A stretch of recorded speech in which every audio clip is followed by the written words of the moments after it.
హైదరాబాద్ పాత నోట్ల మార్పిడి ముఠాని పట్టుకున్నారు నార్త్ జోన్ పోలీసులు. కార్ఖానా పోలీస్ స్టేషన్ పరిధిలో ముగ్గురు ముఠా సభ్యుల్ని అరెస్ట్ చేసి ₹1 కోటి విలువైన రద్దయిన నోట్లను స్వాధీనం చేసుకున్నారు. నిందితుల నుంచి హోండా యాక్టివా బండిని 3 సెల్ ఫోన్లను స్వాధీనం చేసుకున్నారు పోలీసులు.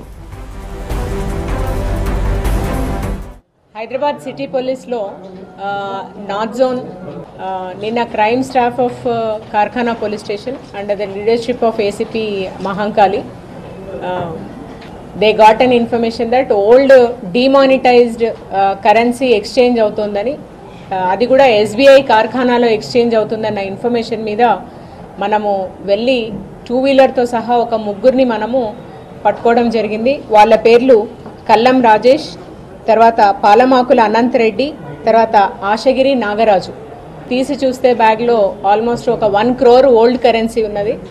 వీళ్ళు ఇంకా కూడా ఎందుకు కరెన్సీ క్యారీ చేస్తున్నారు అంటే ఆర్బీఐ రెగ్యులేషన్స్ ప్రకారము ఎక్స్చేంజ్ ఫెసిలిటీ లేదు, కాకపోతే మా కరెన్సీ ఇంత ఉంది అని చూపించి ఏదైనా ట్యాక్స్ ఎవేషన్ పాసిబిలిటీ ఉన్నదా ఒకటి, లేదంటే ఎక్కడైనా ఛాన్స్ ఉంటే 50% exchange at least 50% of new currency రావడం వస్తుందనే ఉద్దేశంతో ఈ కల్లం రాజేష్ ఎవరైతే స్టాక్ బ్రోకర్, ఇతను స్టాక్ మార్కెట్ ఎక్స్చేంజ్లో బ్రోకర్గా ఎన్నో ఏళ్లుగా చేస్తున్నారు. కార్ఖానా పోలీస్ స్టేషన్లో కేసు రిజిస్టర్ అయింది.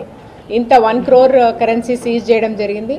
Cheating as well as red with 511 and 102 CRPC and section 7 of specified banks note cessation of liabilities act, ఈ సెక్షన్స్ కింద కేసెస్ రిజిస్టర్ చేసి సో వీళ్ళ ముగ్గురిని కూడా అలాంగ్ విత్ ద కరెన్సీ మనము అరెస్ట్ చేయడం జరిగింది. అరెస్ట్ చేసిన తర్వాత వీళ్ళను